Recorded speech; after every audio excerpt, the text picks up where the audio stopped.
Hey guys, welcome to the Livewell, brought to you by Digital Sportsman, where we get together with our community and talk fishing. The show's fixing to start, we're getting everything ready.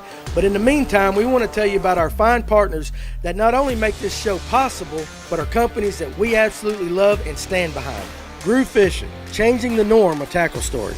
Sonar Pros, specializing in high-end installations across all electronic brands. Go where the pros go. Lipsticker Fishing, specializing in putting clients on giant Lake Lanier bass. Bill Payne's Guide Service, fish with a legend on Lake Allatoona, seasonal smallmouth trips, or even get your sonar dialed in. Brooks Anderson Fishing, guide trips and educating today's anglers on Lake Lanier. Big League Charters, fish with a pro on Tellico, Port Loudon, Watts Bar, and Chickamauga. Money Saver Lure Retriever, designed to break your lure free from almost any snag. Fishers of Hope, benefit fishing tournaments to help people in need. Serve IT, industry-leading IT services for your business. Change the way you manage IT. Kerner Tire, Jasper, Georgia's most trusted family-owned tire center. Atlanta Safe House, the trusted source for safes and gun safes in Tennessee, Georgia, Kentucky, and Alabama. And of course, Digital Sportsman, a new way to discover and book unforgettable outdoor experiences with local trusted guides. Go to fngo.com to get direct links to all our fine partners.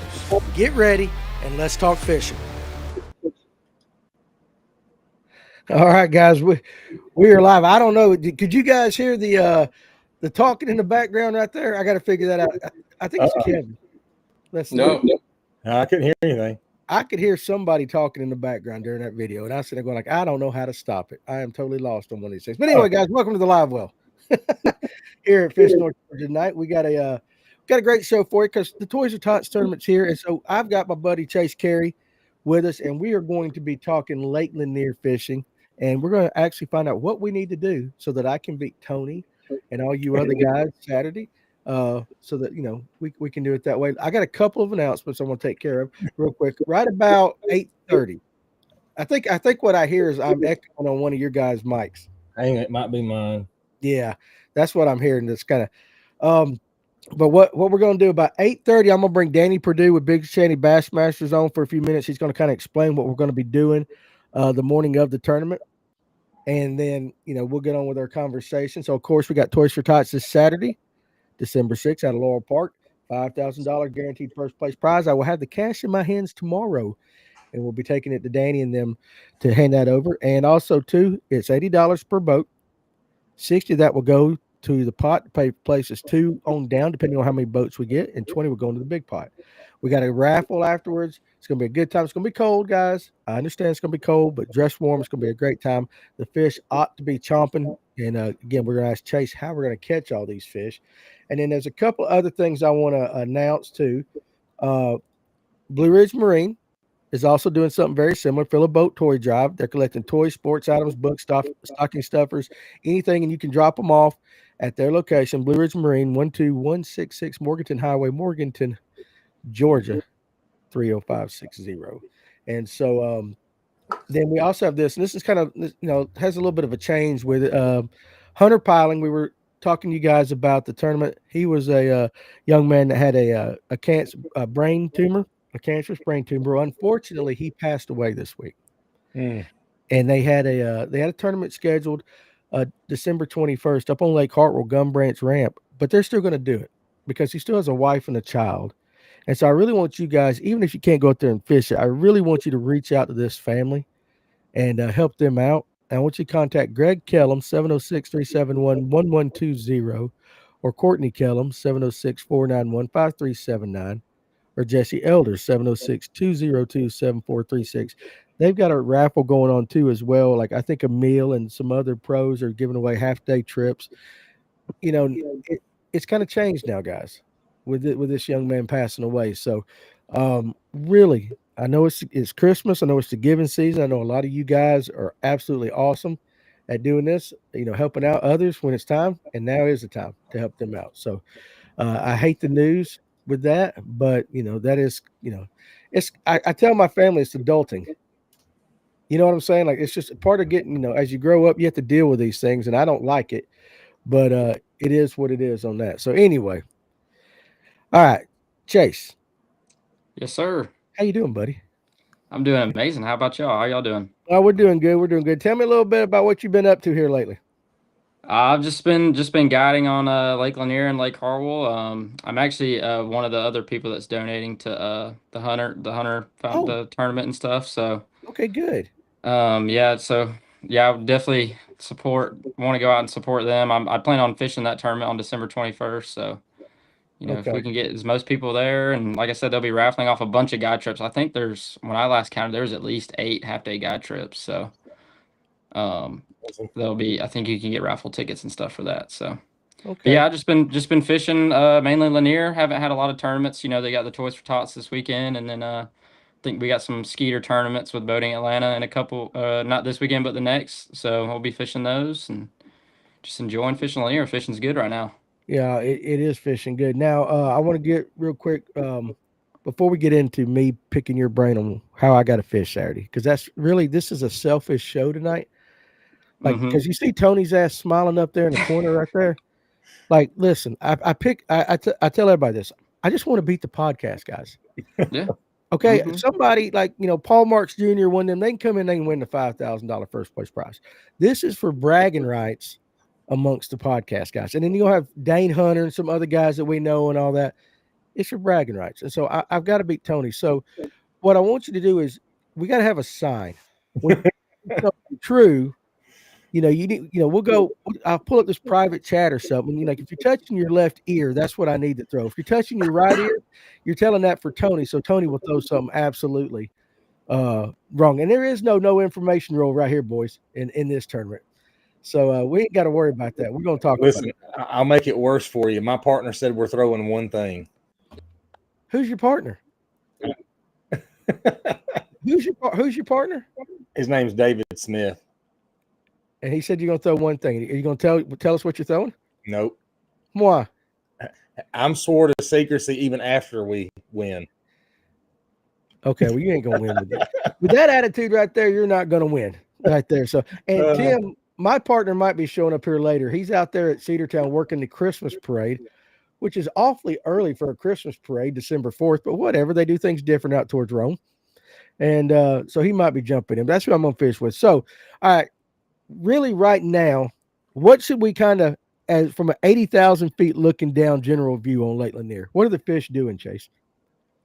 They're starting to move as it's getting colder and colder. They're starting to move to the ditches, and the ditch bite for me has been really good when you can find them. But finding those ditches right now that are loaded up, there's not a lot of them that are loaded up. But when you do find one, you can catch 18 to 20 pounds really easily, especially during the week. But there is still a lot of worm fish, fishing the bank, on Chunk Rock and stuff like that. Catching, I know a lot of the big fish right now are coming from that. Just your bigger, your more of your 4 pound plus fish coming up there on a Cinco. So it's really simple right now. It's just about finding a bunch of the bait. You got to find a lot of bait, and I kind of do that by looking for the birds and kind of using your mapping and stuff to for the ditch bite. And then like you said with the Chunk Rock, it's just about how many spots can you go and find that that's on the bank and how many fish are up there. So. All right. Well, we're putting Doc Holliday. So Tony said you can't use live bait. Yeah, I just saw that. and no banjo minna. Of course, and obviously, I'm joking about one thing. We're gonna have more than one thing, but he's hoping for one thing. Are you using a weighted Cinco or weightless? Yeah, I'm using either like a shaky egg, like a Nico, just really like a green pumpkin Cinco, and it's just about finding the right ones that want to bite. I mean, sometimes, especially on the weekends, weekday and a weekend bite can be different, but on the weekends, it's just about how many can you hit in a day. And I found that when you're working that Cinco and you find them with your live scope and stuff, it's about maintaining that contact bottom and keeping your bait in front of that fish's mouth, in front of that fish's face. So that's like another big key, I would say. The fish in the ditches are on the bottom as well. Yeah, it's actually kind of a mix. Like I actually fished one Wednesday that had about they'd have 3 schools of 10 just swimming around, just chasing around bait. And then I'd also have some that are you could barely see on the bottom, and those are more of the fish I'd target with a flex-it spoon or something. Just something that could get down to them quick because they do move fast. So you have to get something but once you hit them, a lot of times they'll eat. So. Okay, that's good. Now, Traveling Fisherman, what's up on TikTok?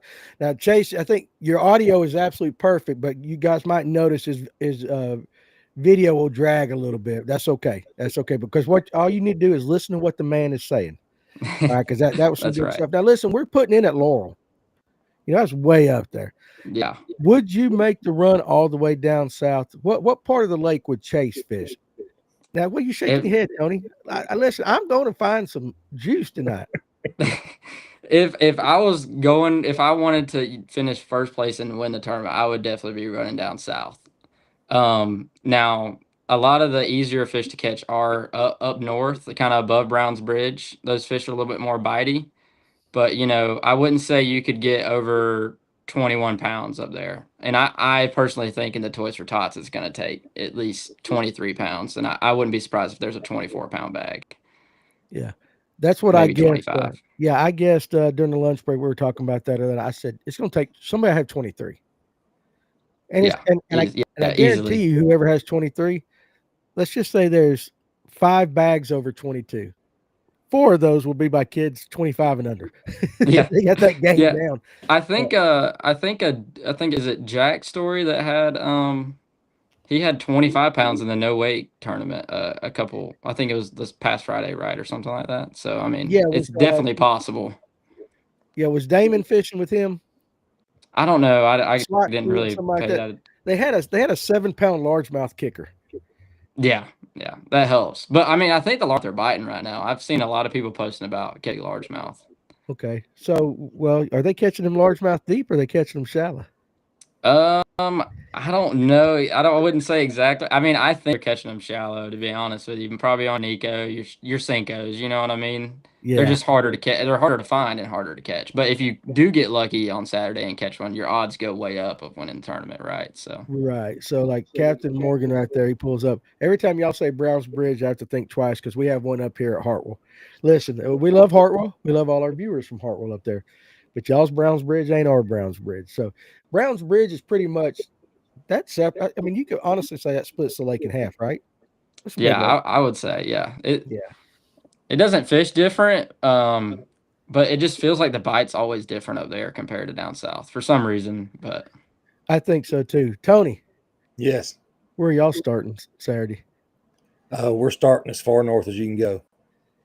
Are you lying or are you being serious? What do you listen? You can't gatekeep on this. This is supposed to be a fun show. We're making the run. We're making the run. All right, here we go. Listen to this. Dylan, your old buddy from college. He's fishing the Toys for Tots with his dad. Word on the block is Scooter caught 24 pounds on Lanier today. Hammer. Yeah. Oh, I heard he caught a big largemouth too. So, well, we know Scooter had to be down south too, didn't he? But no, seriously. So this is a very serious question. We've had a cold snap come in, pretty much, and we're staying cold, and it's a continuous cold. How will that affect the fish on Lanier? Because it seemed like 2 or 3 weeks ago, guys were catching them any way and every way they wanted to. Just whatever you liked, you could do. Is that still in play? And no, Ken, I ain't taking no lie detector test. There's no polygraphs with the Toys for Tots because I'd break that machine. But is that still in play, or are we starting to get out of where, like we were talking? Kevin mentioned ditches, and and you were talking about it. Are we starting to get into more specific patterns with all this continuous cold? Yeah, I think so. I like when that we had like a cold snap and then it kind of got back warm a little bit. The fishing was definitely like a variety of fishing. Like you could do, you go fish like brush piles with like a fluke or like you could do a bunch of different things. But now I definitely feel like the fish are starting to move deep. Like I said, that's not like, I wouldn't say the ditches are quite yet like, your 20, like 22 pound plus bags right now. But I would definitely say that that's where they're starting to move, and the rocks are getting really, really good right now with the shaky head, Nico, and stuff like that. Crankbait. Funny? This time last year, the ditch bite was over by the time Toys for Tots fished. It wasn't a good ditch bite last year. I went out to Lanier the 1st of November last year and was catching the ditches after the Bill Payne show, and Toys for Tots tournament. It wasn't they were not anywhere like we thought they would be. Yeah. Let's see. Fishy 18838. Hey, Chase, is Charles. Who's Charles? That's Charlie. I take him out on the lake. He's one of my I do like a youth mentorship program, There you go. Where I take out kids fishing per month. Like I take him out per month, and he's one of the kids I take out per month. So Okay, excellent. Go ahead real quick before I forget it. You got any socials you want to shout out? yeah, I mean, I just have an Instagram, just Chase Carey Fishing, looks the same. And yeah, that's really just about. And I have a website. A website's where like all my stuff is. So I have a website at chasecareyfishing.com. That's where people can find everything they want about me and stuff like that. So And book a trip with him. yes, sir. I should have done it this week. I really should have. And we ain't got none of them rules. DW Boat 8. We caught him on a green pumpkin on docks on the shady side from 2 to 5 pounders. Hey, listen, 5 pounders and you're in some money. Yeah. Mm-hmm. You get 5 pounders. I don't care if it's spots large amounts. What you taking home a check? Yep. Okay. How about this? Oh, Papa Pond Hopper. You know what, buddy? I am so glad I'm seeing your face on here more and more often. I really love it. If you're throwing a fluke, do you like weightless or belly weighted? And then Tony, I want you to answer that. And then Kevin, if you have something to throw in there, answer it as well. But go ahead, Chase. I'm pretty much always throwing it weightless. I don't ever really put on a belly weighted. I've just always found if I can get them, it's more just about getting them to see the fluke. And that's kind of more dependent on where they are in the water column. But yeah, I mean, I'd never really put in a belly weighted. Not saying it doesn't work, but that's just like my preference. Weightless. All right, Tony. So being that I fish with Dowie more than I fish Lanier, I'll belly weight it. Just because it seems like I'm always going after those fish that are further down the water column. Not saying, I mean, I weightless too, but I like the belly weighted. And I've had good luck on Lanier with it. I mean, when I went out with Kevin Underwood last year, I think one of my first fish I caught was on a belly weighted fluke, but I tend to do a little bit more belly weighted. And I'm weightless. You're weightless. Yep. And I don't throw it. So I'm weightless too. And if I don't belly weight it, what I'll do is I'll put a nail weight right in the, front part, right behind where I do the line through hook. So I'll put it right towards the head and kind of head weight it down. Yeah. I mean, sometimes it depends because there's another question right here that I'm going to talk a little bit. The very next question down, but I want to tell everybody on TikTok. I'm glad you showed up, Danny. He reminded at lunch today. He put this on there. If you go to Cross CROSS, it's been a long day. Cross Bait Co. Okay, check out their soft plastics. If you use Fish North Georgia, and that's with Georgia spelled out, you'll save 20% for the entire month of December on any of their soft plastics. And he just threw that out there, but that's the promo code Fish North Georgia, no spaces. And I'll put it in the description too after the show's over. But Danny, Crossbase, that's pretty cool that you did that. He threw that out there today at lunch, and I was like, damn, let's run with that and see if we can help increase his sales a little bit. He's got that Sock Your Mama shad. Have you seen it? Mm-hmm. Yeah, yeah, stuff like that. So anyway, go check him out. Danny, we appreciate you watching on TikTok. And of course, anything we can do to help you. Absolutely. Now, Kent's got this, and this is why I was going to wait on the fluke for my answer. Danny, let me help you. That ditch bite on the scrounger. Yeah, that's what I like to do a fluke with. And I will absolutely slow roll it in the middle of ditches. The scrounger, a lot of guys use an underspin. I do use our football head every once in a while, but I do like the scrounger, give me a little water, but I'll use a full-size fluke. Sometimes I might dip the tail in chartreuse, and I'll slow roll that down the ditch as well. And it does work. It's not for everybody, but it does work for me. How about this? Silver Punk. Chase. For someone new to forward-facing sonar, what would be the best baits and techniques to learn it right now in these conditions? Right now, December 4th, cold as heck. He just got him a forward-facing sonar. What's the best bait and techniques to use? I would definitely say, the shaky head. I mean, that's like one of the deals where I feel like every year you have to leave that shaky head in front of that fish's mouth, that fish's face and mouth longer than you did in years past. And I think that's because so many people are throwing at these fish. I mean, I've had so many fish now you throw at just as soon as you land on their heads and like it goes down on them, they just swim away from it. And they're bass. They're just getting so accustomed to live scope and the baits being on them. So that's like definitely one thing. I would definitely say a minnow as well. The minnow bite in the ditches have been pretty good. Just finding, like I said, finding the bait, like I use the live scope as much as finding bait as I do throwing at the fish as well, right? So you find the bait is usually where you find the fish, especially in the ditch fishing season. So that's definitely, those are two things I would definitely. And then I mean also I utilize it when I'm looking for fish. A lot of times fish will like they'll hug the bottom, and I mean get right on the bottom. You can barely see them. And that's just something that you like, as you use it more and more often, you get used to seeing that. And that's something I would also like use for like a little flex it spoon, get down there and drop on them. Because as soon as they see that bait, you only see maybe one or two fish, but then all of a sudden those one or two fish turn into 5 or 6 or even 8 sometimes. And and you know, when you got that many fish on a certain bait, it's hard for those fish not to bite because they're competing for it. So. Okay, good answer right there. Now listen, we've been talking this, and I think I 100% think on Saturday this weekend, whether you're fishing a tournament or not, jerkbait's going to come into play. Jerkbait's going to come into play. I just totally believe that. What do you think? Can you speak to the jerkbait bite if there's been a jerkbait bite at all? I haven't been on one like as of late, just because I've been throwing like other things other than the jerkbait. I'm not much of like a jerkbait fisherman, even though I should be. Like I should definitely pick it up more often. I just haven't really picked it up, so I can't speak too much on it. Other than I know it's definitely worked. Like I know Brooks has caught some on it this fall. So and late in this early, or I guess it'd be late fall now, but it's definitely like a bait when they're in that right water column, and you know you got a good amount of, you know, maybe 1 or 2 fish, not, you know, same as like the minnow, right? I mean, the minnow I'm kind of just throwing at solo fish with it. I've actually been throwing like an A-rig at like schools of fish. Like I've seen some like schools of fish swimming around, and they'll be in like a pack of 10, and that's where I throw the A-rig at them. But I'm sure like a jerk bait would work on those as well. Okay, what kind of A-rig you throw?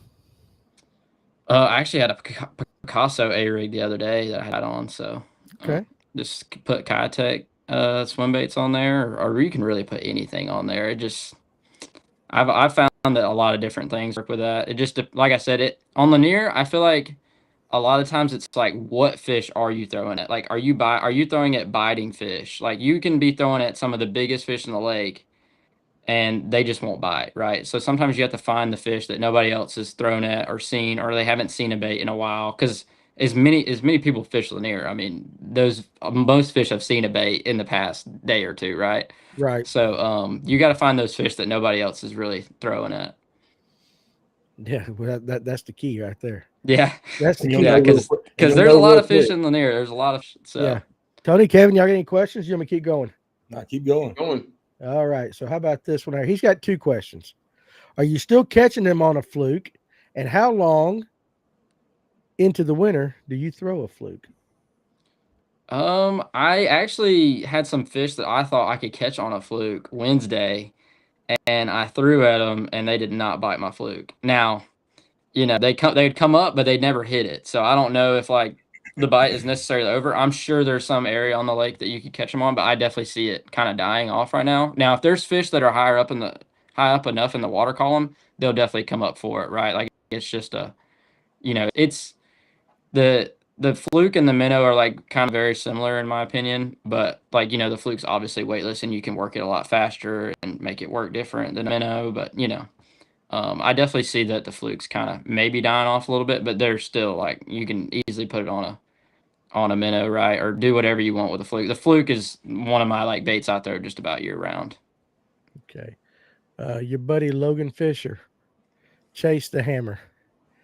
Right. Yes, sir. War Eagle the Best had a comment and I missed it. I was going to read it, but let me bring it up because Fashizo down there answered it. But shocking Hartwell results, 200 plus boats, 2-day team tournament. Only 1 bag over 20 pounds. Majority of the bags were less than 10.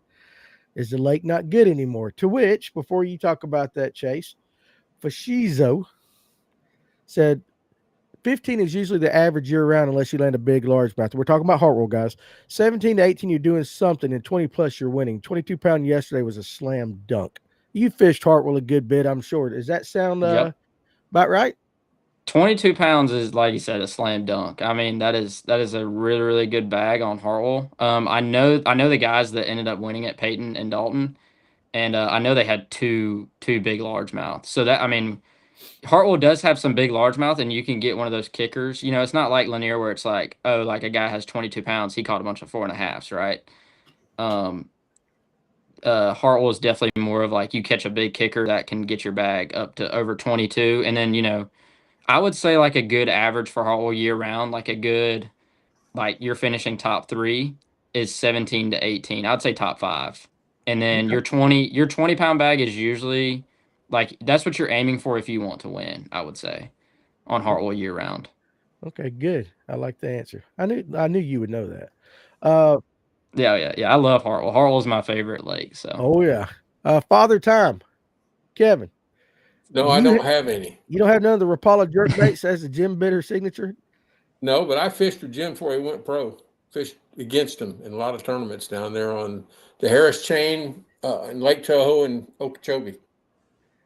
You know what? Just sitting there, I wonder just how many guys you have fished with throughout the years. Well, I started a long damn time ago, and these guys were good. Listen, I wasn't going to crack no jokes. I was being very serious. Like, when it comes to experience, you got some experience. Tony. Yep.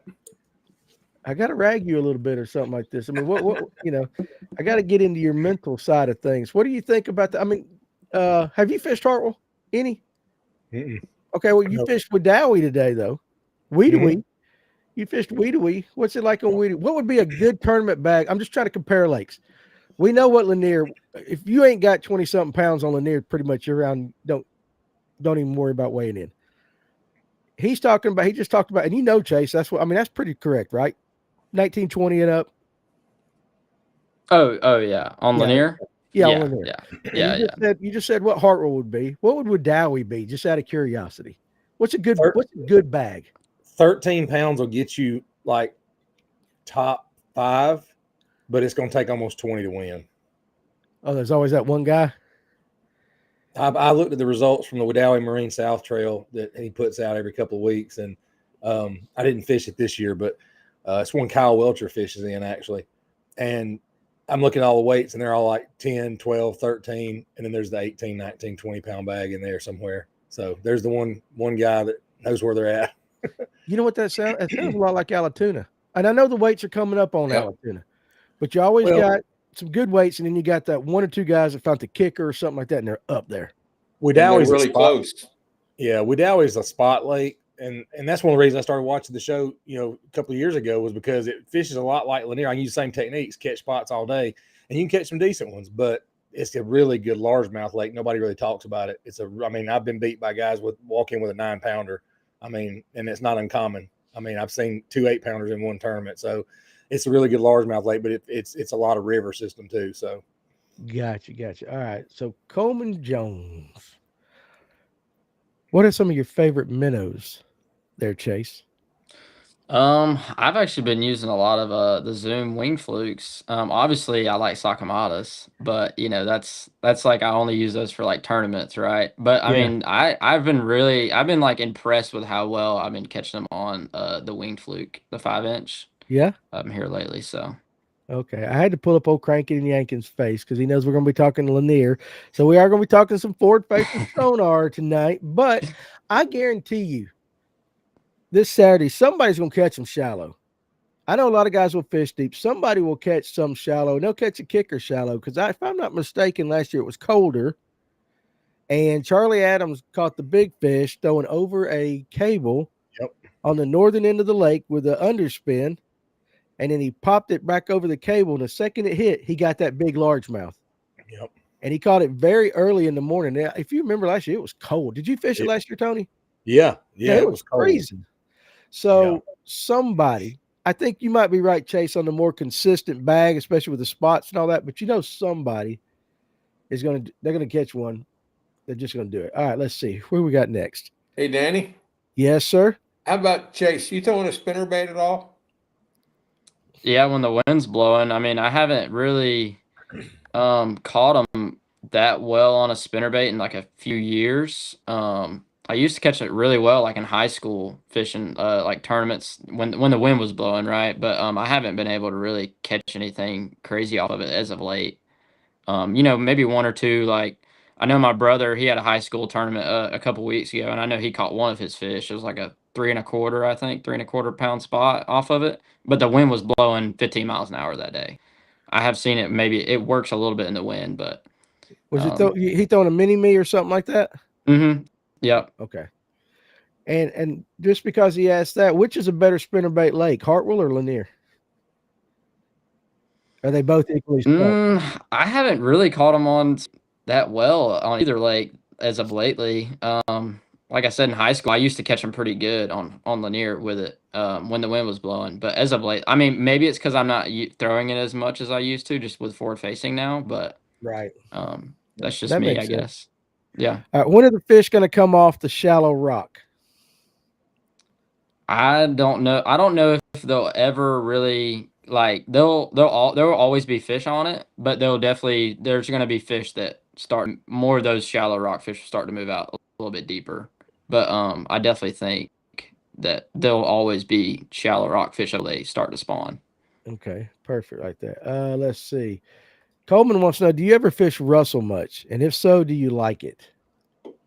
I've only fished Russell one time in college my freshman year, and I think it was like the first spot we went to, and in the tournament I caught a 4-pounder spot, and I did not. I think we caught the rest of the day were like 12 inches, so I don't really like it. But I heard it's having a little bit of a comeback. I got some buddies that fish it a good bit, and it's starting to come back a little bit better. Okay, there you go. You ever fished Monticello any? Nope. I think that's a South Carolina lake. Messick must have a tournament on that because he asked that question a bunch during lunch today or something like that. Anybody out there know anything about Monticello? He needs some juice. Greg was on Hartwell all day, and it was tough. His best 5, 12 pounds. Wow. That is tough. That sounds like a hickory log kind of day. What color crank bait do you use this time of year? And while you're answering that, what crankbait are you actually using? I'm throwing a Spro rock crawler. Now, as far as colors, I've caught them on so many different colors. I couldn't even like really give you a good name of a color right now, but I mean, really just like any red color is good for me. And maybe like, I think one of them I caught some on was like electric shad, I think, because it has like a little bit of red and like that purple kind of like kind of, I don't know what you call it, color on it. That one was decent for me, just stuff like that. So. Okay. All right. So real quick, I told you guys at the beginning of the show about 8:30, we are going to bring Danny Pruitt on with Big Shanty Bassmaster. So he's on right there to kind of give us a real quick kind of overview of the what we're going to be doing Saturday morning. Danny, can you hear me? I can hear you. Can y'all hear me? We can. Okay. And you're just as ugly as the last time I seen you. Great, Greg. Nothing's changed. Nothing's changed. So real quick, you said you wanted to kind of go over some stuff with everybody that's going to be fishing the Toys for Tots. Yeah, well, number one, I appreciate everybody coming on and coming out and fishing with us. This is the second year that we've done it on Lanier. We've had quite a few of them on Altoona, and they've been really, really great. So, but anyway, first thing I want to do is I want to thank our sponsors for this event. Help me out, Danny, if I miss anybody. Serve IT, Sonar Pros, Towboat US Lake Altoona. They had donated some money and said, please use it for the event. Berkeley Baits, Spro, Total Recovery up in Blairsville, Candler Automotive, who helped us out getting a lithium battery for the raffle. Georgia Bass Nation, both the adult and the youth sides. They've been really, really helpful. I'll go over that in just a minute. Superior Trailers, Atlanta Safe House, and Crestmark Roofing and Construction, who is our big fish sponsor.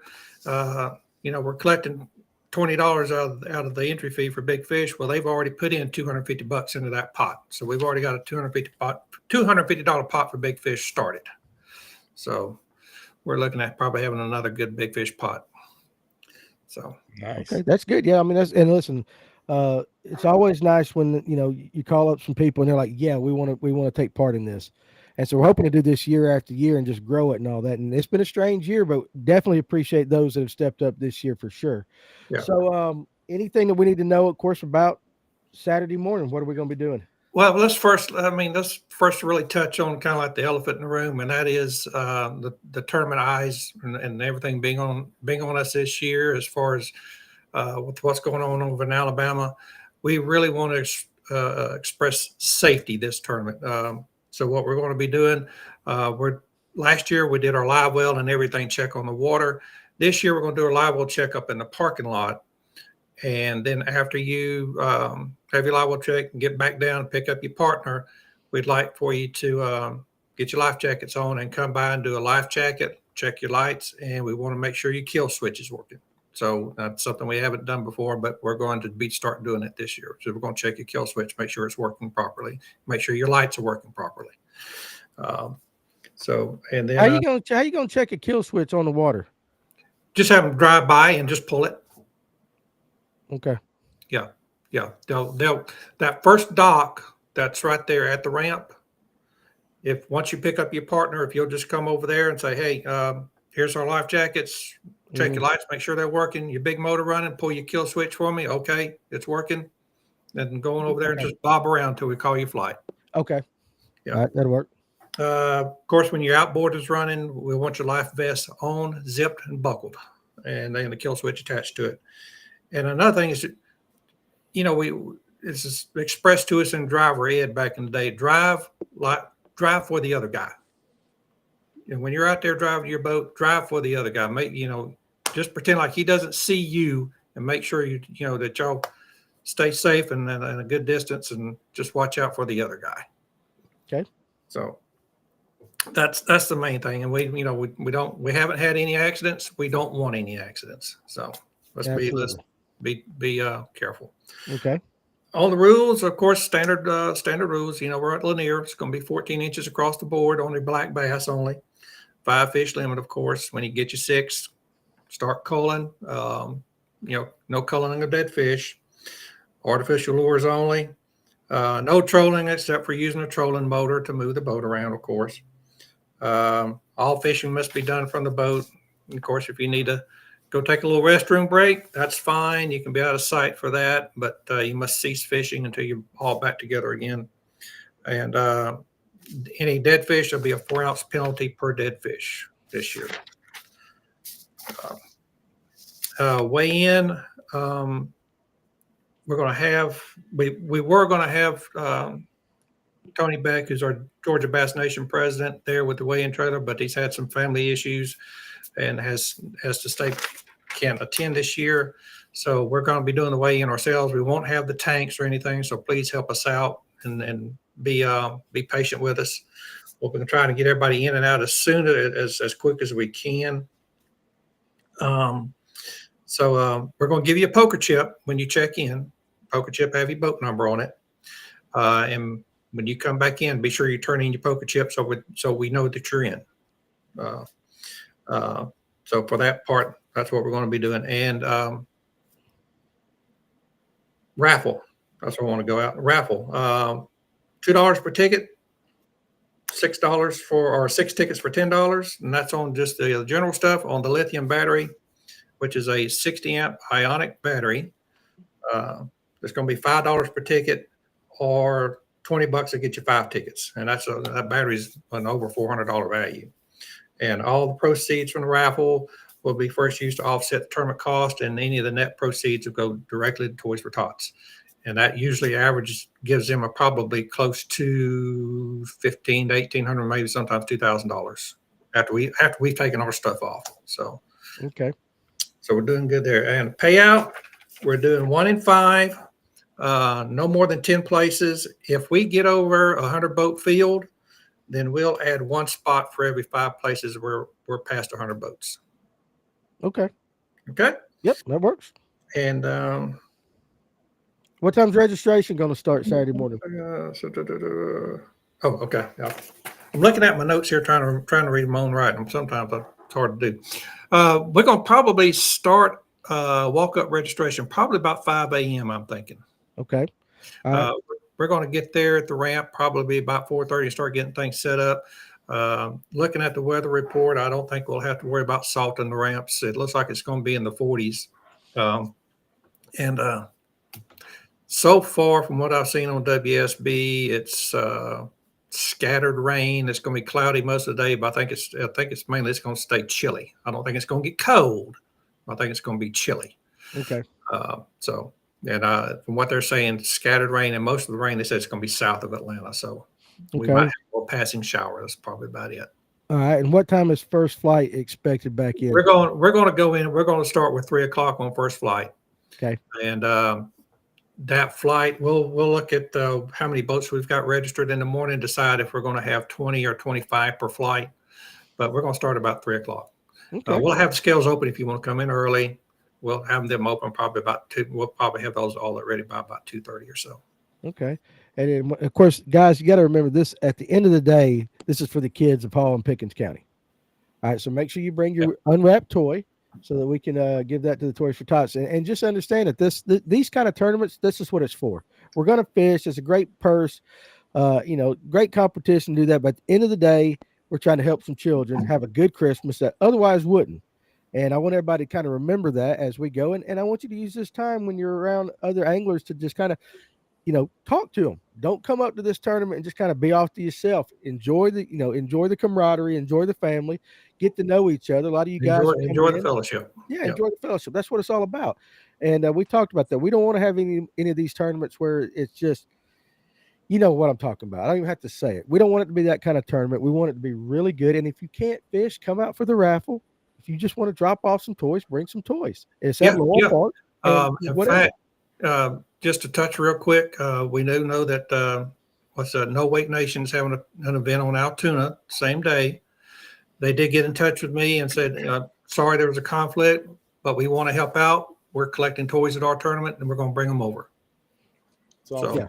And, to touch base on, Pickens and Hall counties, these are just the numbers from last year, if I can, Pickens last year served over 4,600 kids and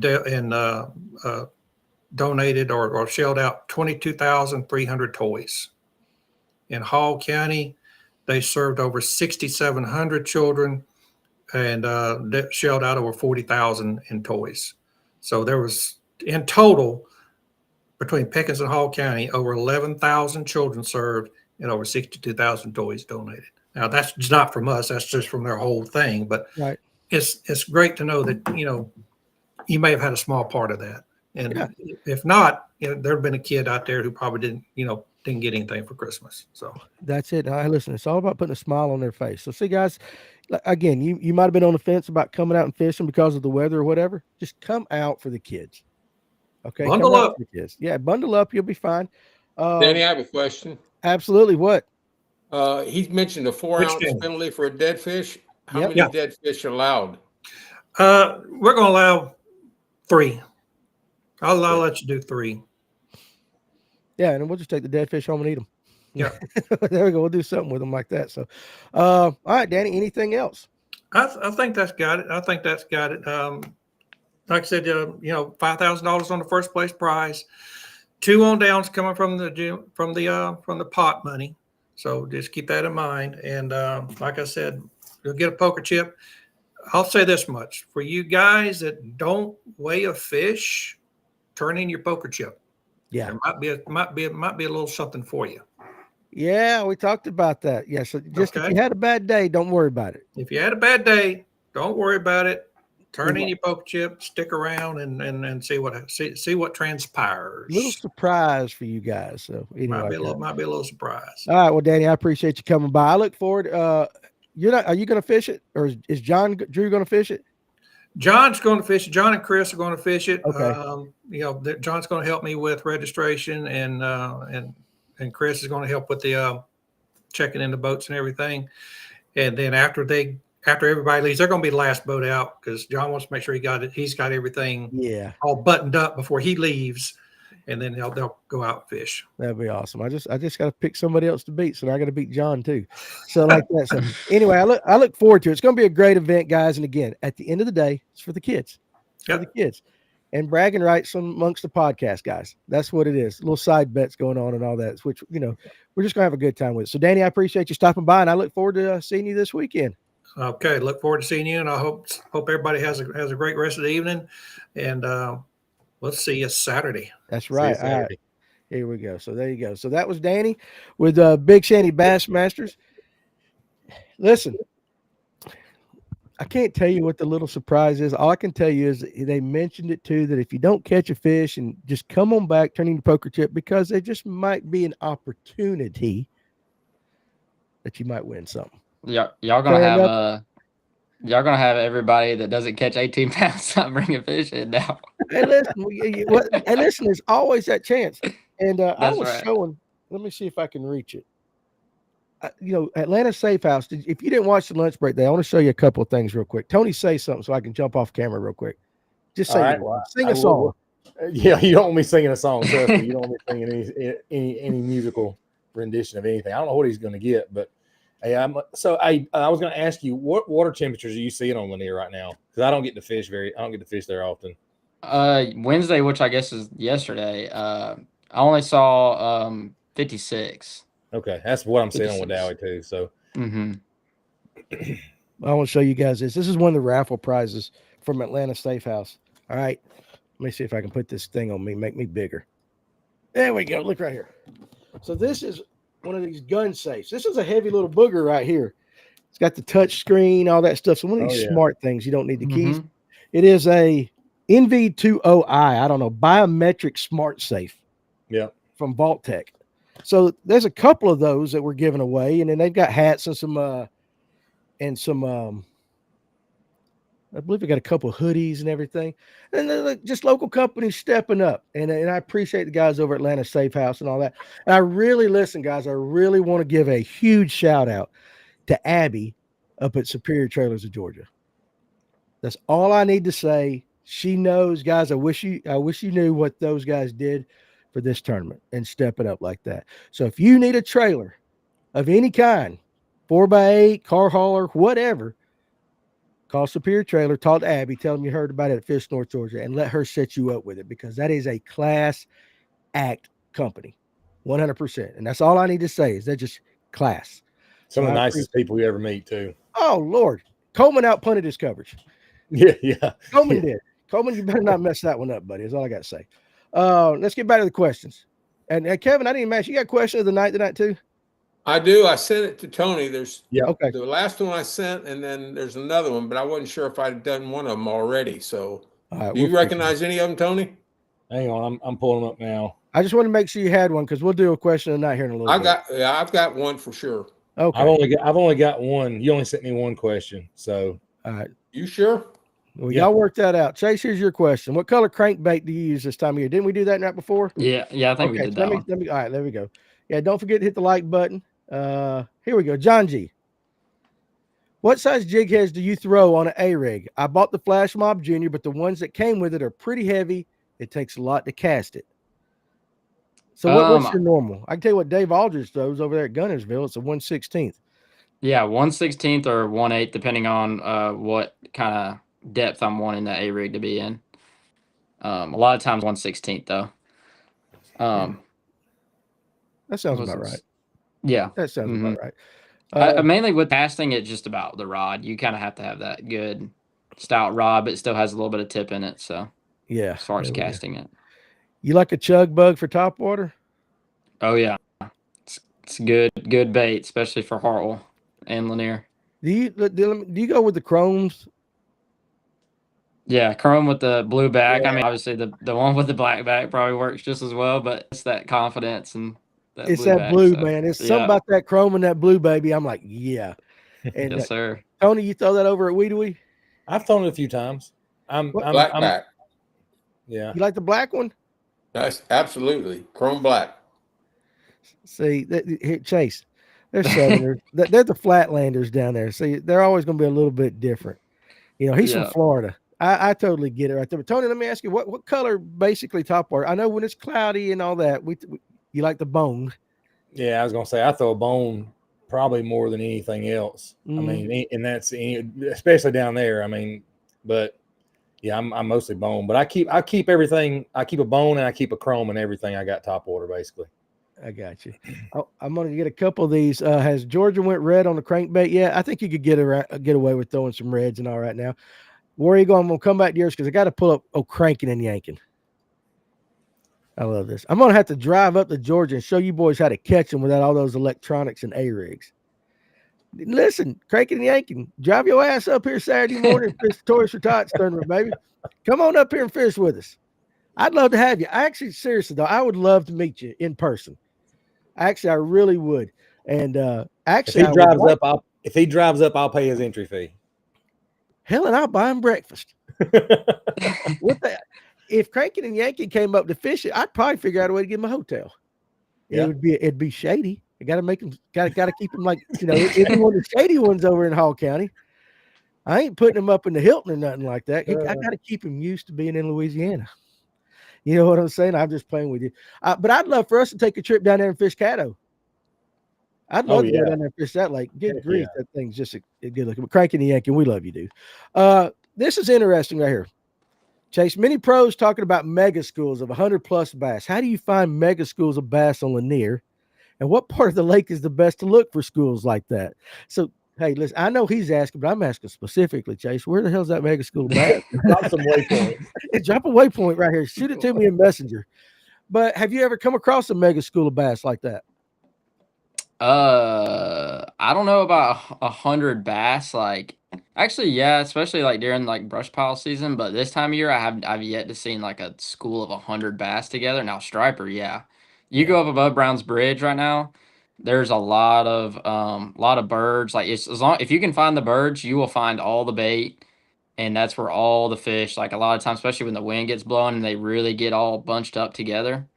It can get crazy out there right now. I mean, you can easily catch, 8 to 10 fish on one ditch right now, just catching a lot out of that certain schools. Most of the time you find them about like a school of like 10 to 15, I would say. And then sometimes you'll find like a school of like 20 to 25. What's the biggest school either you guys ever seen? Like, I've never seen a school of 100 fish or anything like that. I'm talking bass. I mean, for as best as I can tell, and I can't be 100%, I went with Kevin Underwood last year. It was the first time I had ever saw a mega school, and there was easily 100 fish in it. Now, whether or not, and he said, I think it's probably striper, but when he threw it in there, we pulled out a 4.5 pound spot out of it. Yeah. So I'm just going to have to go off that. That's the biggest school I've ever seen, but we can't be for sure if it was all bass. Yeah. I was with Kevin and that happened too, but he did say, goes, man, I just don't think them are all spots. There's got to be some stripes in there, but they run together. Oh, yeah. Yep, they do. What about you, old timer? I've seen them in Okeechobee where we would catch them on rattle trap for a half hour, busting everywhere. I mean, what's a mega school on Okeechobee? Oh, I bet there was 500-600 bass. They were everywhere. Really? Wow. You can talk to people in Okeechobee down there in the summertime. Them bass go to schooling, you can just sit there and just wear them out. Never move your boat. I'm telling you, we need to go to Okeechobee. You think it still fishes like that? Do what? You think it still fishes like that? I mean, I keep getting all the grass. I still think it fishes pretty damn good down there in the summertime. Yeah. Okay. We can go find that daggum canal Polinick was in or whatever. Yeah. Yeah, we'll find that fish pretty good. All right, how about this? Bassmaster Jim wants to know, what are your thoughts on the funnel ditch bottoms opposed to a ridge bottom in ditches? Let me read that again. What are your thoughts on the funnel ditch bottoms opposed to a ridge bottom in ditches? When I read that to me, that's like a train's going 500 miles this way. Like, I'm like, That's question of the night. Yeah, it is. It sounds like something you'd come up with. So listen, Chase, can you decipher that right there? Not really. I mean, I think I'm kind of understand, but I don't have much detail, I guess, to talk about it. I mean, just like I said, I'm looking for those ditches that have you'll find I'm a very much like a fisherman on Lanier where like I run around everywhere to find the best schools. Like I'm constantly, you know what I mean? Like I do look at my map. I use my mapping, but a lot of times like your mapping will lie to you on Lanier and Hartwell, and just because of how the fish, like you'll find your best spots are the spots that like nobody else would think they would be there. You know what I mean? A lot of times. Yeah. So I definitely use my live scope a lot as far as like finding the bait, finding the fish, just hitting whatever, because it surprises me sometimes on where I find fish. Okay, I got you. I'm going to get you a question, Adam W. Fishing, real quick. But Cranky and Yank said he can be here in 10 hours. Black Max, Tracker Boat, and Wacky Worm. What's the air temp up there right now? It's cold. It'd be 40s probably all day Saturday, don't you think? Yeah. Somewhere like in that. I mean, we ain't freezing, but we're in the 40s. Drive your ass up here. Listen, get you a couple of Red Bulls. Stop, get you a can of dip or something like that, and just put that thing. If you leave, he'd have to leave about, I don't know, 7:00 Friday night, drive all night. We'll put him up in a hotel if he'll drive all night and come fish with us. $80. Bring a damn toy too. We'll have to set it up though. I'd love it. Toy. Yeah. Bring a toy. I don't care if you show up. Bring a toy. How do you fish the wing fluke, including the rigging? I just rig it up, a 5-inch one. I rig it up on a jig head, just whatever jig head. I like the Kitech jig heads, but you just rig it up on that and just thread it through there to where it's nice and straight. And I don't know if I think I saw another question about him asking about like rigging it up, but I just have it on like a 7.3, 7-foot, medium light rod with, some good tip, but still has like a decent enough backbone to where, when I start reeling down on those fish when they bite, it hooks them good. And that's pretty much how I rig it up. And then, as far as like different weights and stuff, it all depends on where they are in the water column. A lot of the times, 1/16, sometimes when they're super high up, 1/8, maybe when the wind picks up and they're still kind of high up, you want to have something that you can still feel even when the wind's blowing. So just stuff like that. I got you. Now listen, Messick. He says we're all gatekeeping the Monticello juice. You can't find YouTube videos or anything on it. Hell, I didn't even know it was a lake. Have you ever heard of it? Have you ever heard of it there, Tony? Any of you guys, y'all heard of Monticello? I haven't heard of it. No. Yeah. I don't even know that lake exists, Messick. I need to look it up. Apparently, it's pretty good. It must be good. It must not be too damn good. Ain't no YouTube videos on it like that. Clayton wants to know what's the minimum weight for weigh-in. We talked about that. They were thinking about doing that. They didn't come up with that. So I can just tell you right now, if I got less than 17 pounds Saturday, I probably ain't weighing in. Especially it's up to you. You can weigh in whatever you want. Especially with the opportunity at winning something, right? If you don't weigh in. Well, yeah. I mean, I have to take myself out of that. Now, that $5,000 I won't, but that other one I might take out of it. See, let's see. Let me think of hosting Chase. All right, how about this? Andy Anderson. Oh, Andy, Brooks' dad. Chase, you looking forward to fishing the opens next year? Have you been schooling Dylan for the upcoming season? Now, listen, just don't fall out of the boat. Yeah, right. Dylan, right. I listen. It was 2 Sundays ago or something like that. We're going to church, and I turn on Fox real quick, just waiting for my wife to get ready, and Bass is on, and it was kind of like a replay. And of course, what was the first thing I saw was Dylan Akins falling out of the boat, reeling that, and I'm like, yeah, that I get it. So, but anyway, you looking forward to the opens? I'm very excited to fish them again this year. Last year was definitely a rough season for me, other than one tournament where I did pretty good in it, but. Definitely excited. Me, Dylan, and Brooks, and Damien and Bryson Osteen. We're all traveling together, so that should be fun and should be a good time. And as far as schooling Dylan, me and Dylan, we usually stay about level with each other, but I'm really worried about Brooks. Brooks, he can put the hammer down on some fish. So, Brooks, he's like that. Brooks like that quiet assassin, right? Yeah, he's like the guy. Unless you get, and Andy, I ain't telling any boy unless he's down there in Orlando. That's a different thing. But most of the time Brooks is just that quiet kid, and he's over there just kind of he's watching. He's biding his time a little bit, trying to figure out. He's reading the room. He knows what he's going to do. Yeah. Chase, I'm going to ask a quick question. Is there anything about the opens that you learned from this last year that you would say I got to do different? And I don't mean like fishing styles, just anything that pops in your head. Like, man, I wasn't expecting that, so I know I got to change it for this next season. I'll say the biggest thing was, I've just now started guiding on Lake Lanier and Lake Hartwell for the past, I'd say 5 to 6 months. And the biggest thing I noticed was I was working for my dad. And when I was working for him, I was kind of getting out of a rhythm of fishing. So I'd say the biggest thing when you're fishing those opens is that those guys, they do it for a living. And so they're out there on the water all the time, always working on their craft. They're going and doing, the pre-practice, right? You got to do those things if you want to compete with those guys, because those guys are honestly just as good as this might be controversial to say, but like those guys, in my opinion, are just as good as the elite guys, right? I mean, they're right there behind them. You know what I mean? So, that's why I decided I wanted, not only because I enjoy guys, I love taking people out, especially I love taking kids and teaching them how to fish.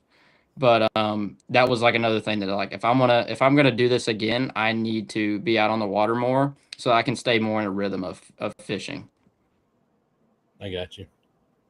It's kind of like, it's like any other sport, basketball, football, any other sport you play, those guys are training every day. And that's the same thing with fishing because you learn something new every day when you go fishing. So Oh yeah, that's definitely one thing I would say.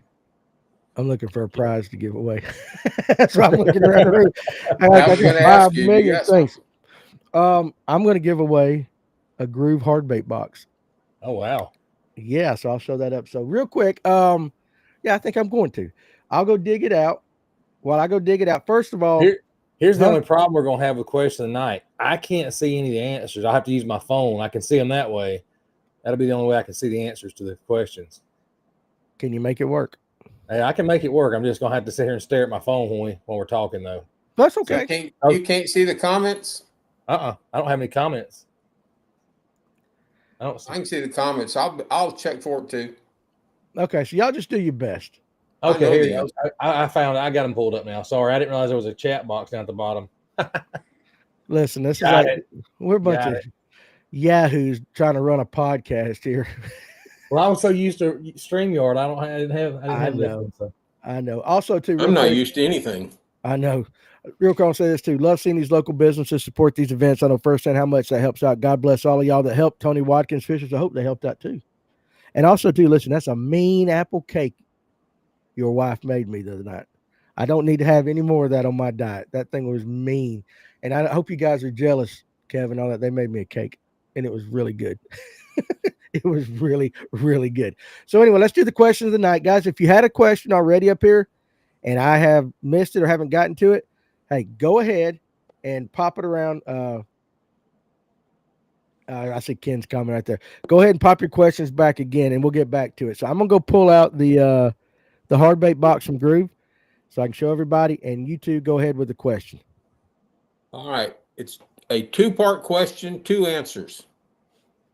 How many 7-fish limits were brought to the scales in the 1985 Lake Lanier Bassmaster Georgia Invitational on the first day? And what make and model of the depth finder was advertised during the highlights of the tournament? I'll read it again.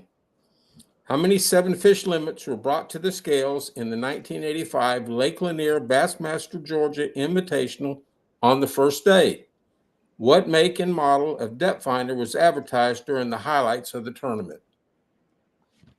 There you go. So this is what you're going to get as your Groove hard bait box. I use it. I put my jerk baits. I will have my hard bait box. If you guys want to see it Saturday, I'll definitely have the one I got with all my jerk baits in it. So they are good looking boxes.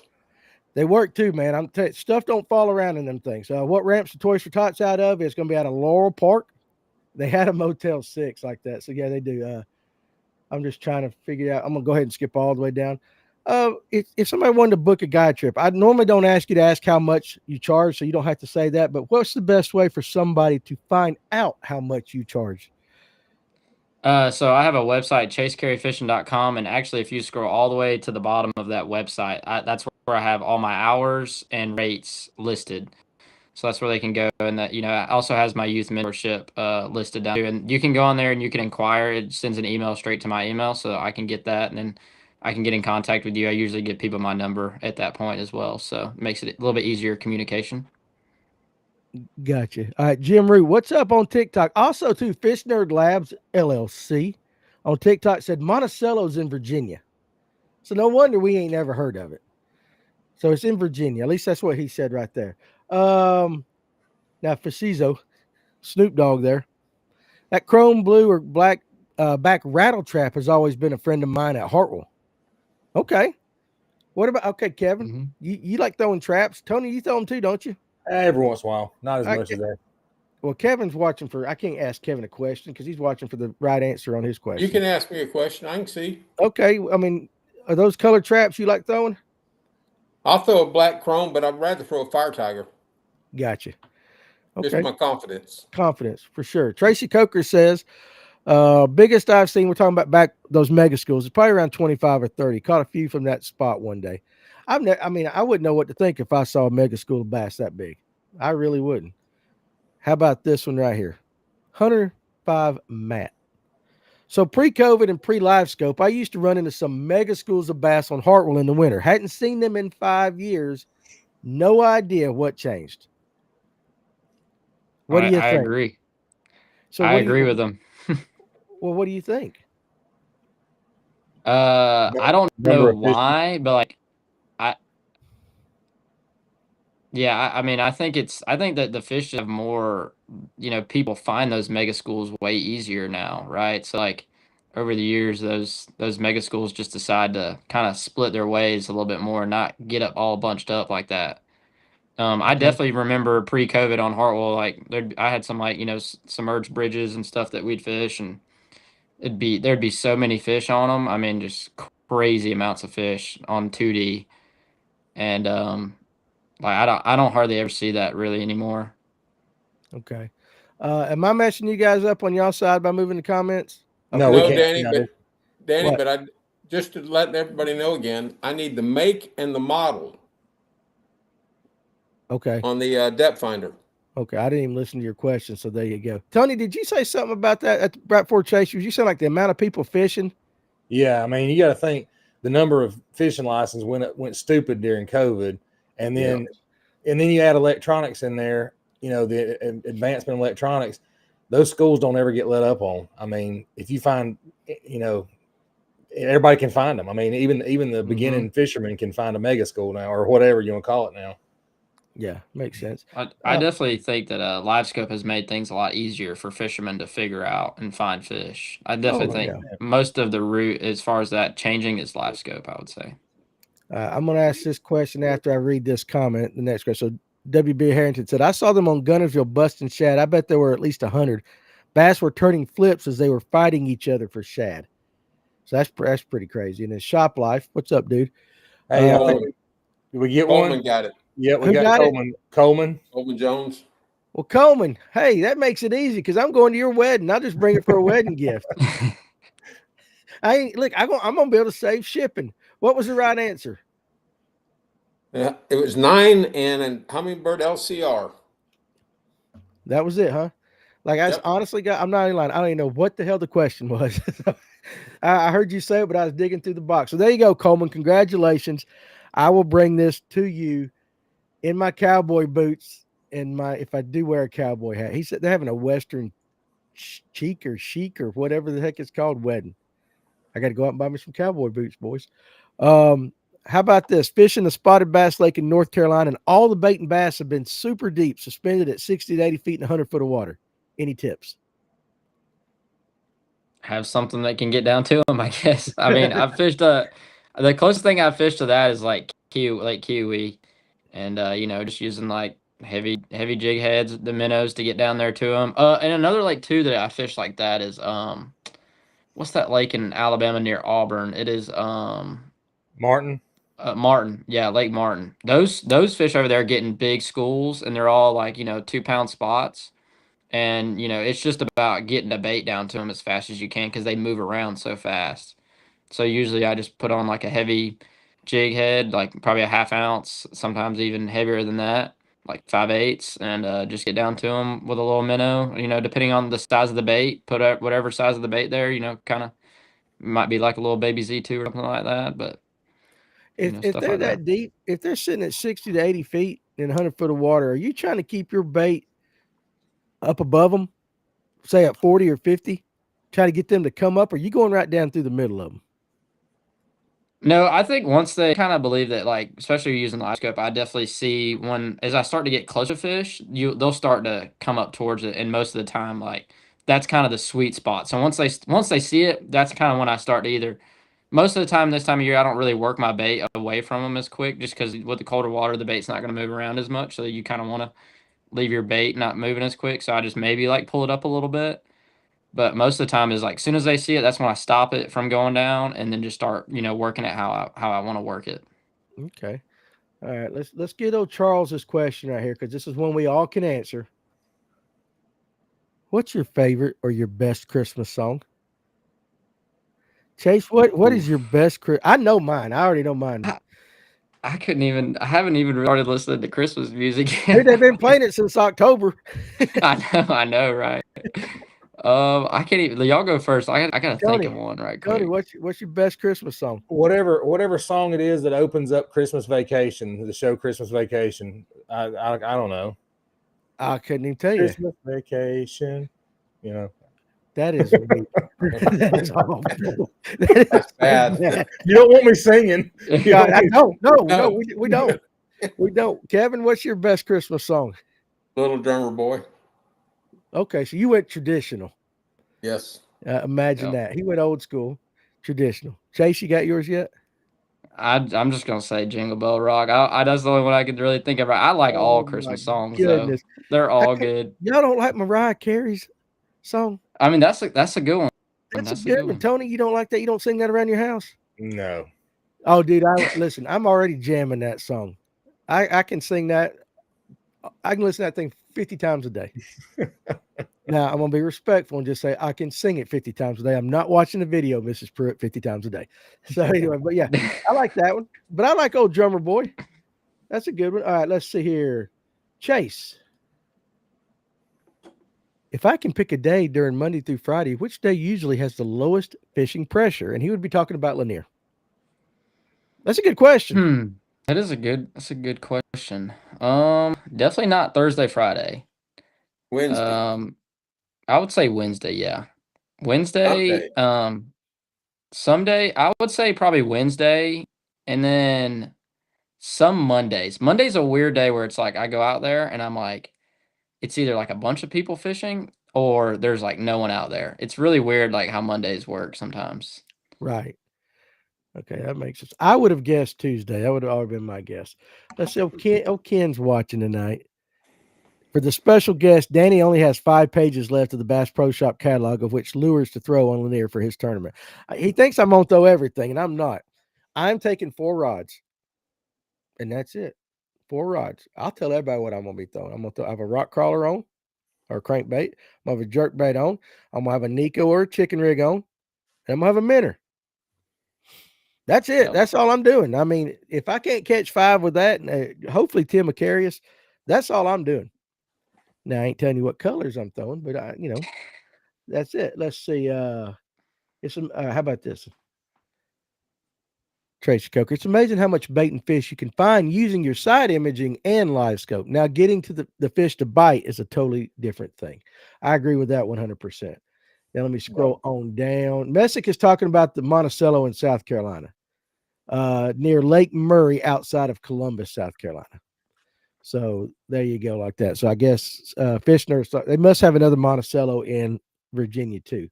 Coleman said, yeah, I can. Okay, so Coleman is fishing Saturday. I'll bring you the Groove fishing box Saturday. Now, here's an interesting thing. Best local bait shop, if I'm wanting to get some good baits and some pointers, I'll let you guys answer that for the lakes that you're around. Because you throw out Lanier, you throw out Wadawi, you throw out Allatoona there, Kevin. Dugout. Yep. Dugout bait and tackle. Allatoona. Okay. What about you, Tony? For Alabama, on the east side of Alabama, I'd go to the tackle box in Oxford, Alabama. They've got this, and it's one of the biggest ones around, local tackle shop, and they've got all the guys in their fish, so they'll be able to put you on some stuff. There you go. All right, Chase.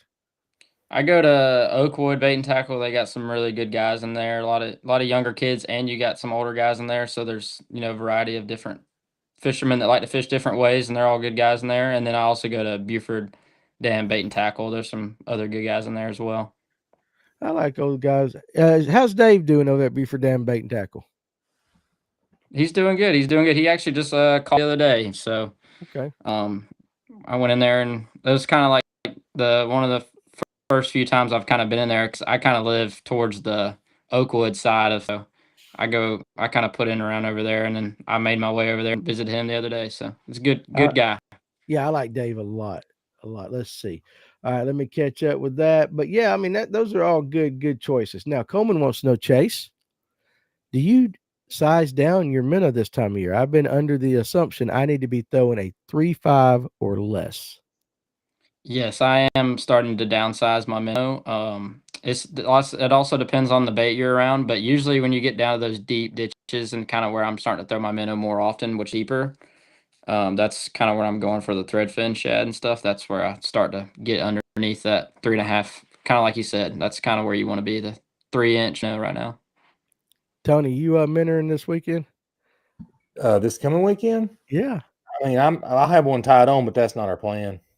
What you go? How big is your minnow going to be? Well, I'm gonna have the whole cast lineup pretty much. It's gonna be from 2.75 all the way to them 5-inch ones, I'm sure. Didn't you see the jewelry website he ordered from? Yeah. Oh yeah, I know. I'm telling you. Now, Cranking and Yanking wants to know, hey, Superior Trailers of Georgia, do you have a trailer big enough to haul the load of live scope BS I hear on this podcast every week? Yes, Cranking and Yanking, they do. And they can custom build you one depending on how much we want to talk about it that particular week. I'm telling you, I walked through there. I got a little tour of the place. I promise you, we can't out-talk a trailer that they can build for all the BS, the complete BS we talk about, not just the live scope BS, but everything we talk about. I'm telling you guys seriously though, it's a pretty impressive place. The first thing I said when I got there was it's a lot bigger than I expected. I didn't expect it to be that big. Real cool people though. What's your favorite Cinco color and size? Most of the time I'm throwing like a 5-inch Cinco, and then colors usually green pumpkin, purple a lot of times. Yep, pretty much. Pretty much. I like that. Holiday Road. Simple. Is that the song on Christmas Vacation? I thought that was it. Holiday Road. Yeah. Or is that's the original one? Yeah, I don't know. That's something like that. Well, John G said it's Holiday Road. I think that's the first one when the show first comes on. I think that's the one that's playing. That's the one I'm picking. Gotcha. There. Run DMC, Christmas and Hollis. Good Lord. Put out the Run DMC. The song is Christmas Vacation. WB Harrington said like that. So Cranking and Yanking, Joan Jett's Little Drummer Boy. I haven't heard the Joan Jett version of Little Drummer Boy. I'll have to look into that one. How about this one? Tony, this is more for you. What should I do on Wadowee Sunday? I haven't been there in years. Just want to start a pattern pattern idea since I can't pre-fish. I'll be honest with you. The most consistent bite that I've heard or that I've seen personally, and I think Doug Rice was down there, was a shaky head. It's been, pretty good on, points. Right there on the edge of ditches. I've seen fish going in and out like the edge of ditches. I actually was catching them in timber with a shaky head, but also a minnow. I've been kept throwing the cast 2.75 on I think it's a 1/4 head, I think, just because it's such a deep lake. And then I downsized to a 1/16 today, and it drove me nuts trying to get that thing to go down there fast enough. They're moving in and out of spots too fast. So Mouser Creeks, I did find some stuff at Mouser Creeks today. Bait fish stacked up right inside the mouth, or like the second little secondary pocket right there on most of them. There you go. There's your fishing report from Fish North Georgia on Wadowee. Go out there and do your best this weekend. Aaron Young's got some tips right here for everybody. Simple way to catch deep fish: 1/2 ounce jig head and a 4-inch tube. Drop it to the bottom. Give it the Alabama shake. Slowly reel it up. When it comes through them, they'll hammer it. We don't fish enough tubes. Nobody around here fishes tubes enough. I want to. I've talked about it, but I just hadn't done it yet.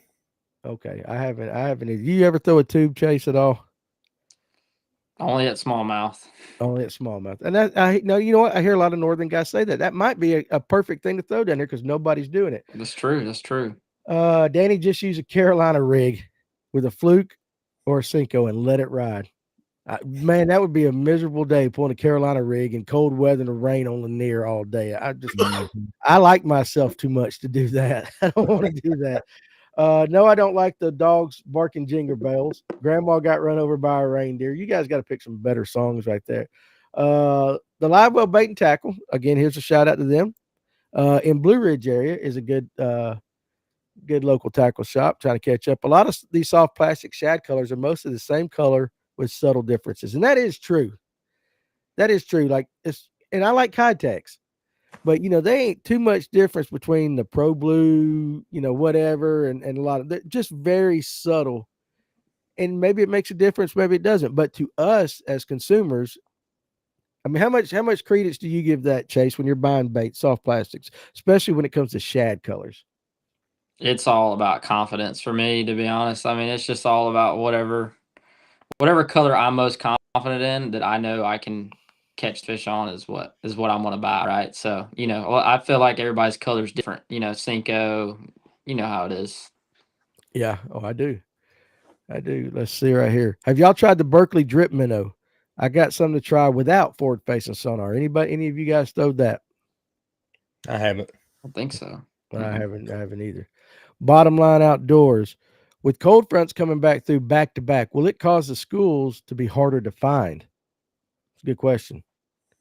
Because we got a front coming in. We got a front coming in Friday night, right? The rain's gonna come through Friday night and kind of pass through Saturday morning. I think most of the rain's gonna be down south, but we will have a front move, right? I believe. I think so. I don't know. Yeah. I mean, I think on the radar I did see something, big storm coming through. So yeah, obviously, pre-front is when the fish bite the best. And then post-front is when it gets a little more difficult. But as soon as that post-front kind of moves through within a day, that the fish will start kind of biting again, Right. Fishing is different every day, just about. So that's exactly right. Spots love tubes, Paul says. Now listen, he says, Little Drummer Boy, oh my God, it was on the I Love Rock and Roll album for you youngsters. That an album was something we bought back in the 70s, 80s. Listen, the reason I didn't hear it is because I bought the single, dude. I had the 45. I remember buying Joan Jett's I Love Rock and Roll. That was like the third or fourth little 45 record I ever got to bought in my life, but I did not buy the album. So that's why I didn't hear it. But it is something we old people used to do. He said, let's call it pre-Spotify. All right, let's see. Tyler, see if this is a question. No scope on my rig yet, but I appreciate the help. That's what I've been told. Just wanted another side. So what was that question he asked earlier? He was asking about Wodowie. Okay. All right. I thought, here's a good one. How would you recommend catching fish without live scope?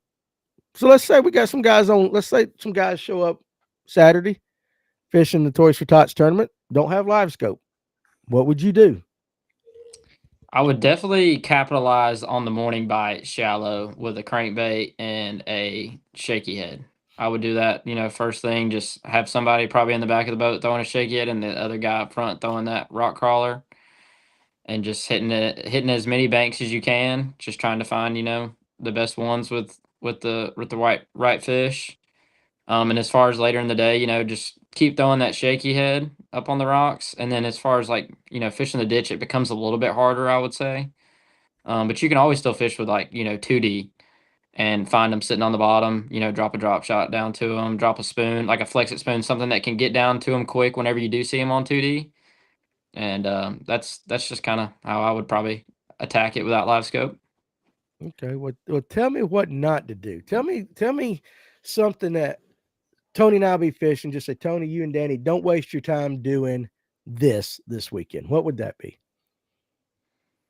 I don't know. What's what do you mean by I mean, there's a lot of good things that you can don't throw a just because whopper there's so many. Don't throw a whopper plopper. Yeah. I mean, Lanier is just one of those lakes where anything can happen. So it's nothing really is bad. I probably wouldn't go throw a fluke unless it's super windy and cloudy, which I think you are going to get some clouds. I don't know about the wind. Yeah, I think it's going to be Saturday. kind of calm. I think we might have a gust too, but kind of calm. Yeah, I probably wouldn't go throw a fluke over brush, I would say, or something like that. I would definitely stick to your rocks, your chunk rock on points, and some banks work really well. So that's what I would stick to. So you're just helping us eliminate stuff right there. Yeah, that's what I need.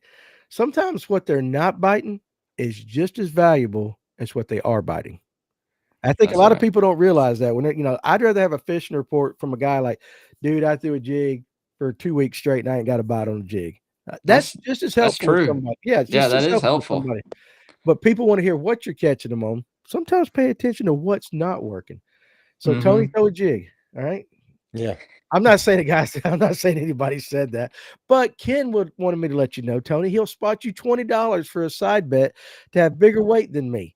Don't let me weigh in an empty bag filled with water, and I'm not going to do that. Me and Tim are going to have that. So listen, take him up on that. No, anytime I bet money, it's a guarantee for the other guy. So I don't bet money. I got a $20 bet with somebody. I done forgot who I bet with too. Well, I think we owed Dane and Farmer Dr. Pepper's, I believe. Oh, Don't we we? do. Yeah, I Yeah. think we do. I can handle the Dr. Pepper.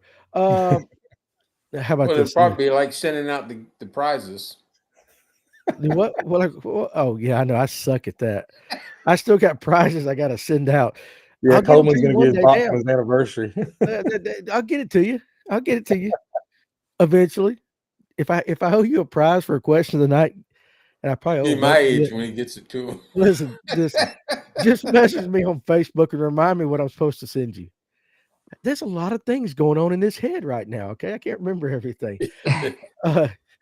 They're gonna tie your phone up. It's bad. I know. I went like 800 messages. How about this question there, Chase?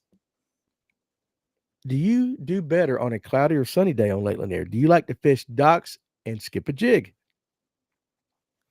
Well, cloudy days are definitely a lot better on Lanier, I would say. Cloudy days are pretty good. I think today was pretty good fishing. As far as fishing docks, I don't really ever skip a jig that often. Like pre-live scope, I did it some, but now I really don't. The only time I ever really fish docks is if I know there's brush up underneath the dock. Like I fish, docks with brush all the time, and most of the time I'm seeing it with my live scope, so I know that dock has fish on it, right? Mm-hmm.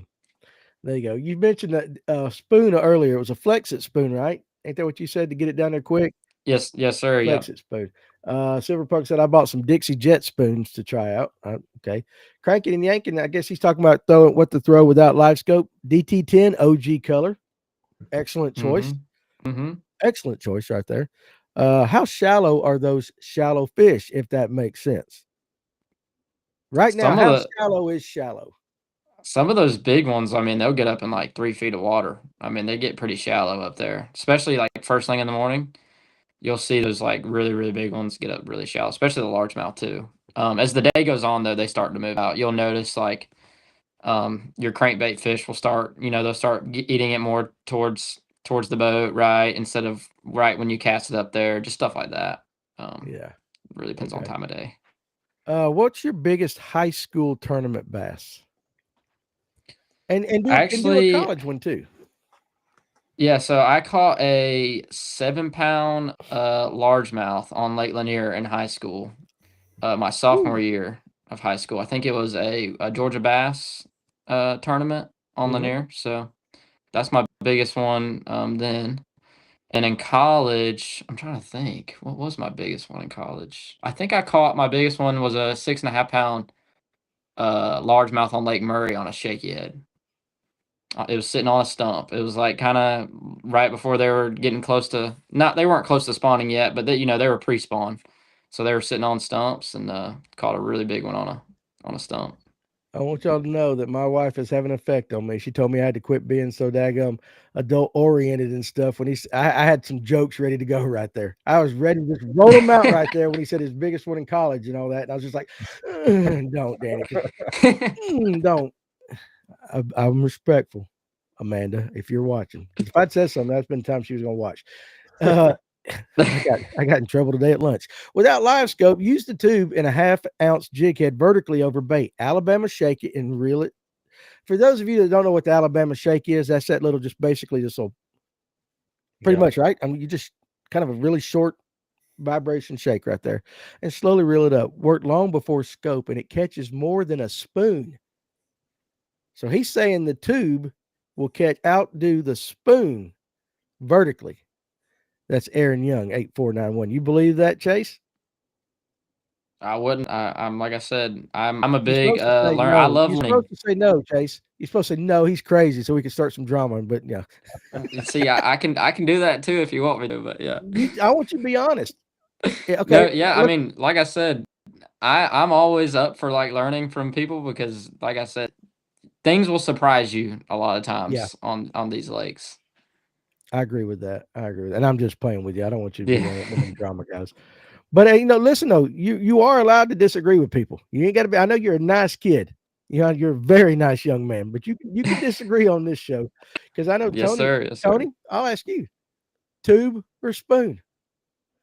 Somebody lays in front of you. What you throwing? Well, at first I was kind of like, well, that just that's just silly. But at the same time, I've been out on Wedowee throwing a minnow or a spoon or whatever and get zero reaction and throw a worm out there, and all of a sudden the fish start biting. So, I mean, it's very possible. I've never thrown a tube, so I'm sitting there going, well, damn. I mean, that makes sense. I might have to try that. I know it. I mean, I would say, 8 out of 10 times I would throw a spoon. But as far as like, I could see how, shaking that tube with the tassels on it and stuff, that just going crazy. I could see how that would make a bass just freak out. Mm-hmm. Let's pay attention Saturday, Tony, as we walk by people's boats. Somebody watching this show is going to have a tube tied on. I guarantee you, we'll find somebody with a tube on their boat. Somebody, if you're watching the show, come find me and show me your tube that's tied on. I want to see it because, like I said, I want to fish one. I just have never done it yet. I think, Kevin, you all right down there, buddy? Huh? Can't hear you. Can't hear you. I said, bless me. Yeah, I know you said bless me, but your butt, you done cut your microphone down. I didn't touch the Oh, you touched things. I think it's the volume coming in and out or something like that. Have you ever fished a tube? He is concentrating right now. Look at him, boys. He is trying to figure it out. You there? Did I figure it out? Yeah, you figured it out. You did well. You did well. Have you ever fished a tube? Yes. How did you fish? Not up here in Florida. How did you fish a tube in Florida? Flipping. Okay, flipping tube, and Aaron's talking about going vertical with the tube. We really didn't have pitching back then. It was just flipping. Just flipping. Okay, makes sense. I have the $20 bet with Coleman. Me and Tim have it, so there you go. He just reminded me. How about this bottom line? This is one for you, Chase. This time of year, will there be fish on bluff walls and or in ditches? We've touched on ditches, but what about bluff walls? I've seen fish kind of like, I guess it's kind of like considered like a ditch, kind of like where it kind of goes into like a little pocket where that bluff wall. A lot of times those fish will like sit up right against that bluff wall, and that's where they push up bait. I don't know if that's kind of what he's talking about, but that's kind of like what I would consider it. I wouldn't say like, I mean, I guess so, yeah. Like as far as just it is harder to find them on those bluff walls, though. I would say you have to find the bait that's on those bluff walls. Right. So I was at Wadowee this last weekend throwing an A-rig, trying to get better with an A-rig, and I went to a bluff wall that usually holds some fish. I was pulling 20 and 30 fish off of the bluff wall with the A-rig, running it parallel. They wouldn't bite it. So I threw the jerkbait in there, same thing. They would follow massive amounts. They like small fish, though, but I think they're starting to move towards bluff walls, too, if you've got the patience to fish it. Mm-hmm. Now, I think the term bluff wall is relative to the lake, too. Yeah. Yes. Like bluff wall on the Tennessee River or something like that is a lot different than bluff wall on Lanier. And maybe even Dowie. I mean, do we have any really true bluff walls on Lanier? Maybe a couple? There's some like up kind of above Brown's Bridge that kind of run on the river channel. Those are like the ones I would consider like the actual Chattahoochee River channel. Yes, that's the one. But there's some on Allatoona.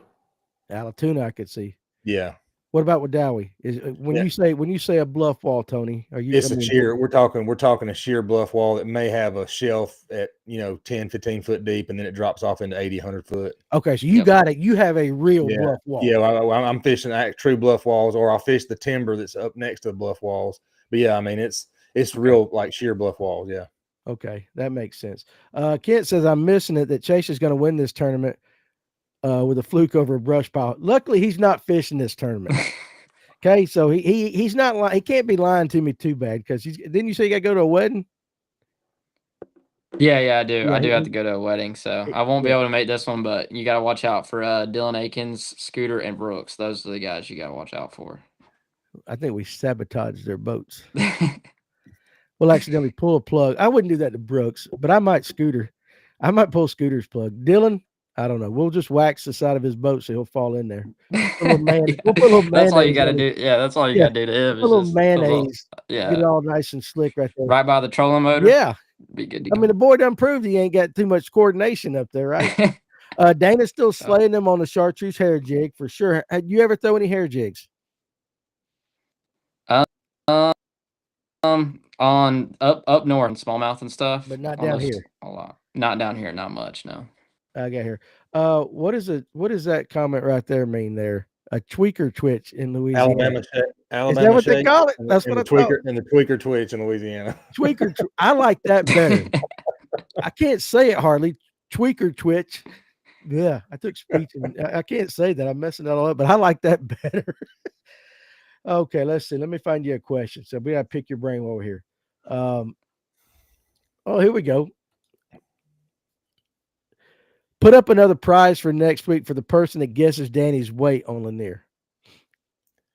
I tell you what, let me think about that. Off topic. Danny, please learn about polygamy in Utah and tell us everything at the next Livewell.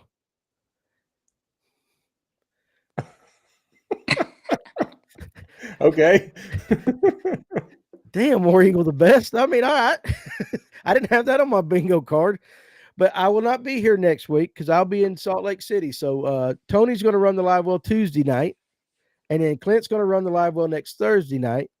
So that, and I will be in Utah. So I mean, I guess I'm going to be in a hotel, dude.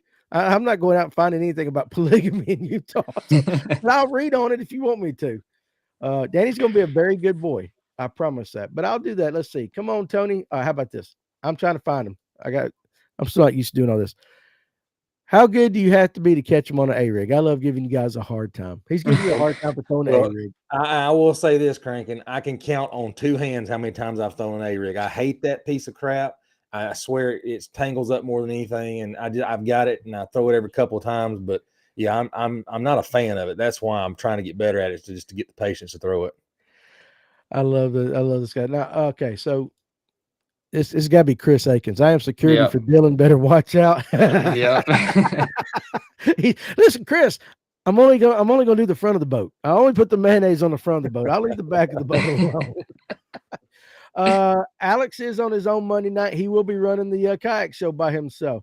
So listen, I mean, this channel could live or die next week. We'll see if the guys blow it up. Now, I have total confidence. Clayton said he's going to walk behind everybody's boat and hide bananas in everybody's boats. Hey, you do what you got to do right there. Hey, Underwood did a live or something? He had a dang banana eating it. Yeah, I don't believe none of that stuff. But a lot of guys, you got any superstitions there, Chase, on a boat? Like things you're not going to do? No, I mean, I'm not going to put a banana in my boat, even though I don't believe in superstitions. But yeah, I'm still not going to put a banana in my boat. Do you like bananas? Not really. Okay. Not a big banana guy. That is a great TikTok or something like that. Yeah, I was about to say you can't get me on the banana there. Do you like bananas? That was really creepy, Danny. Aaron says here our bluff walls drop into 150 foot of water. Now Carter's Lake, I'm sure, has some bluff walls. I mean, that whole lake's got to have some crazy bluff walls. Yeah, that's crazy deep there. Let's see. I think we actually caught up on the thing, other than War Eagle, the best one to know what the Alabama shake is. And I think a lot of people talk about the Alabama shake more so with swim jigs. Yeah. When they're throwing a swim jig, and it's basically War Eagle, they're just shaking their rod really fast, really short. Almost like if you had kind of think of you got a bed, something in a fish's bed, you're just trying to get a little bit harder than that. You're just trying to get some motion on that swim jig and all that. So he uses it in trolling. Let's see where else. Tweak or twitch the ditch. I love that. That is something I am going to use right here. Chase, 10 years from now. Good question from Captain Morgan. What would you like to say you've accomplished? And he wishes you all the best. Where do you want to be 10 years from now, young man? I definitely want to say I continued like fishing professionally. That's probably one of the number one things. But I think as far as the more detailed aspect of that is I would like to, have a chance at maybe fishing the elites or kind of fishing professionally in one of the two major tournaments trails. But I'd say probably the most important thing would just having an impact on, the next generation fishing and, teaching them how to fish. And really, I've seen a need for kids that their parents don't know how to fish or they don't own a boat or anything like that. So that's kind of one thing that I've been kind of inspired and felt led to kind of do is just take out the younger generation and take those kids out, show them how to fish and, give them the opportunity to go fish on lakes. A lot of them trying to go fish can be really hard around here with, the amount of neighborhoods that have ponds and people letting them fish the ponds. And, that's something that we even deal with in our neighborhood is just kids trying to go fish the pond and the golf course is like, no, you cannot fish our pond. I mean, it becomes a liability issue and all this stuff. So I'd say that's like one of the biggest needs I feel like I see. And that's something that I feel led to kind of,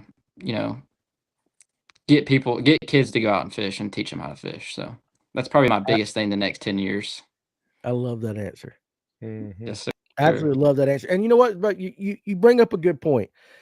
And we're showing our age a little bit, but in the 80s in Forsyth County, Dawson, all your surrounding counties, we could go fish just about everybody's. They had a pasture with cows in it, and it had a lake, or somebody had a lake behind their house or something. As long as you went and asked, we fished them all.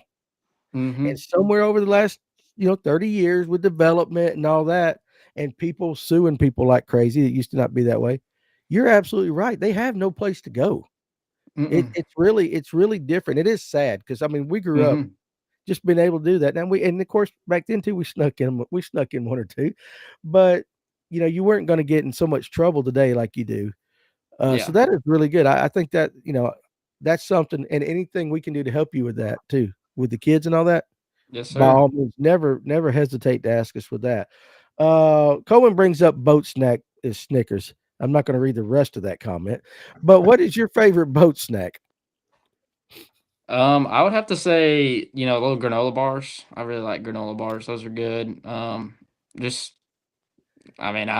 change it up just about it. I kind of get hooked on a certain snack, and then I eat that certain snack, and then for a few months, and then I change it up. I got you. Do you go healthy? Are you one of those guys like before a tournament? Do you hydrate and do all the stuff right? I wouldn't say I put a whole lot of effort into it. I try and drink water and stuff, but I'm not one of those guys that's like here lately I've been more healthy, but used to it would just be any kind of Cheez-Its, whatever. I just eat anything. But here lately I've been kind of more like, all right, I kind of want to eat a little bit healthier, maybe a little bar or something. So gotcha. All right, let's see. Captain J Reese Morgan. cups. What? Reese cups. Good boat snack. Reese's cups. Tell him we got to work on him. We got to work on him like the Reese's. I got you. They're good. They're very good. Phenomenal. You didn't mention one thing about yourself. Fantastic brother. What's he talking about right there? Somebody's answer to what he wants to see I himself. think he was the one that asked the question about the next 10 years. Oh shit. Yeah. I read it wrong. I thought he was talking about you were a really good brother. He just said that's a fantastic answer. Dude, it's been a long day. It's been a long day. Uncrustables for the win. Energy drink probably is what Chris Aikens said. Yeah, oh my probably. Lord. This is gonna sound weird, Paul B says. But the best boat snack is a chunk of sharp cheese. Well, I like a chunk of sharp cheese. I like it, but I don't know about bringing it on a boat.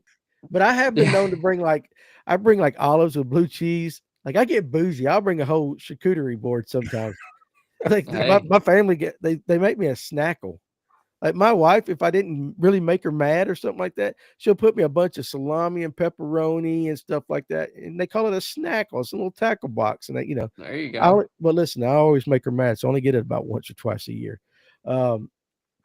Kevin is communicating with us. So Kevin, I don't think you understand though. Like when you talk, it sounds like you're an alien.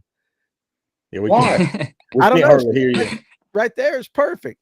It was perfect. I don't know. It's like you're coming in and out. It's all right though. We love you. I do come in and out. I fish with a mouthful of sunflower seeds sometimes. I like sunflower seeds too. You get jacked up on Mountain Dew though? No, that's Chris again.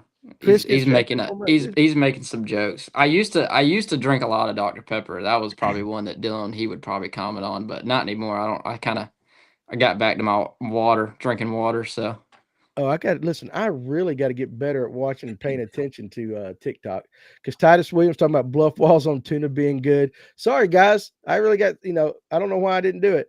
Float and Fly, Atlanta's best 37. Swamp Knockers, is hydrating frowned upon? Low. Just depends on how you're hydrating, dude. I don't know. Like I don't do it. Danny, please say charcuterie again. Did I say charcuterie board? It's a shark and coochie board. It's a coochie board. Shark and coochie board. It's a coochie board. Sorry though, TikTok. I don't know. I got bad not paying attention on you guys. I apologize. Let's see. A jig will win Saturday, 18 pounds. I don't know about that. What lake? Yeah, I don't think it's gonna be on not Lanier. Lanier. Yeah, let's see. All right, here we go. I think you can catch them on a jig though. You can. Yeah. Now you want to meet one of our viewers who is bougie. Listen to this. I'm telling you, skirt steak, avocado, and a Ghost energy drink is a good boat snack. Yeah, be laying on the back deck. He's got it good. Who the hell's taking skirt steak on a boat with them like that? And Aaron says, I never eaten a boat. And I don't either. Y'all want to know what my boat snacks are? I take 2 cans of Copenhagen to every tournament. I'll do this. Tony, you witnessed this. Yep. I take a wintergreen and I take a regular. And what I do, I'll put one in, and if I'm not getting a bite, I'll switch it up to the wintergreen. And if I catch fish on one, that's what I keep going with. That's the only superstition I got. That and Pepsi Zeros. Yeah, that's it. And Adderall. So that I do cheese and peanut butter crackers. That's my thing. All right, we gotta do this because this must be Alex's new thing. We're gonna every episode. Chase, do you believe in Bigfoot? No, I do not believe in Bigfoot. We finally got somebody that says I don't. I think everybody else wants to kind of. I think they want to play along with the joke, you know. Yeah, I guess so. I missed it, John. I'm sorry. All right. Anyway, so Chase, we've got you for a while here. Let's see. Ken's getting us the juice, and then I'm going to ask you one final question. Saturday's tournament will be won on a jerkbait. Don't put it down unless you're throwing a crankbait. And I do think the jerkbait's going to come into play for some people. I don't know why. I got that feeling. I just do. Crankbait, very much so too. But you know what? Somebody might catch 25 pounds all on a shaky head. Yeah, I'll have to check the wind to let you know on what that is. I think the wind just plays such a part into moving baits like that on Lanier. You know, I just looked a minute ago. It's supposed to be 5 to 10 miles an hour. Yeah, see, I think with that, I think Cinco. In my opinion, I think Cinco. So that was going to be my final question. What would you start off with? Like if you were fishing a tournament, not your locations, but give me the 3 baits that you would concentrate on all day Saturday if you were fishing this tournament. I would throw a Cinco, whether it's rigged up like a shaky head or a Nico. I would definitely have. I just lost my train of thought. A crankbait. I would have a crankbait first thing in the morning, though. That would be like, first 30 minutes to an hour in the day. Hopefully, you kind of found a spot maybe during the week that you can kind of throw that on. And then other than that, probably like a flex it spoon. If you have like a really good ditch, like I said, I had some decent ditches this week where I caught like a 4 1/4 or 4 1/2 out of ditch. So I would have those 3 baits tied on for sure. Okay. This one just popped up, this question. Do you use like a lot of apps such as Deep Dive for the wind and the elements and all that? Or do you have a favorite? Do you have a favorite app? Just use the weather channel, just looking at just where the wind's blowing and what direction, and just looking at the temps. That's the only thing I'm sure like I could get a little more in depth with that. That's just something I've like tried out, I guess. Okay. I was gonna say, be careful with those apps because I use a couple of them just to get different things or whatever. And like they've got Bass Forecast will have like the score for the day, about how good it's supposed to be, right? And I'll go out on a day that says 3.6 and catch the crap out of fish. Like it'll talk you out of going, or not if you really want to go, but it'll make you think, oh, it's gonna be a bad day of fish, and you go out there and wear them out. So be careful with that stuff. I look at yeah. I like to tell people that fish aren't robots. Like they have their own mind. So like, yeah, all these weather conditions do matter a lot of times. And yes, like you'll find that some days like the fish collectively bite better than others. But I'm a big believer in like, each fish is individually different. Right. And yes, they all, we all like fishing, right? A group of us people like fishing. And so that's how maybe the fish they have groups of how they act. But I definitely believe in that sort of thing, and not necessarily that the conditions is what always plays a part into the fishing. I think some of those apps they're like baits. Some catch anglers. Yep. 100% they catch anglers. All right. So with that, dude, I'm going to let you go. First of all, thank you very much for coming on. Definitely short notice. I appreciate you answering this morning and saying you would do that. And I tried to get you on a few weeks ago, and the timing didn't work out right. But, you answered a lot of good questions. You gave out a lot of juice that I think is going to help some of us for sure. And then once the show's over with and I get rid of Tony and Kevin, you can tell me what really to throw. and so we can do that. But I hate it that you're not going to be there Saturday. I understand the thing, but again, before we get off, if somebody wants to book a trip with you, where can they go?